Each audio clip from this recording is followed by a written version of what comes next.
আসসালামু আলাইকুম ওয়া রাহমাতুল্লাহি ওয়া বারাকাতুহু। বিসমিল্লাহির রহমানির রহিম। একটা সুন্দর মোনাজাত।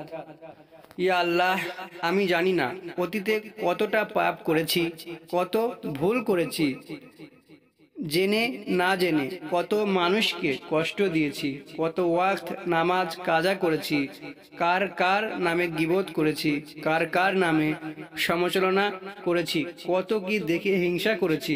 আস্তাগফিরুল্লাহ। ইয়া আল্লাহ, আপনি এখন আমাকে এমনভাবে তৈরি করুন যাতে এসব থেকে আস্তে আস্তে মুক্তি পেতে পারি।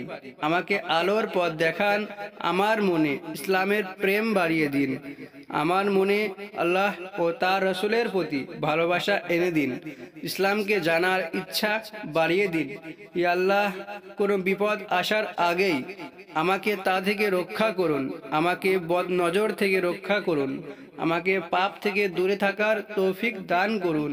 ইয়া আল্লাহ, আমার ঈমান বৃদ্ধি করে দিন, আমার মনকে নরম বানিয়ে দিন, আমাকে বেশি বেশি তওবা করার তৌফিক দিন, আমাকে হেদায়েত দান করুন। আমিন সুম্মা আমিন।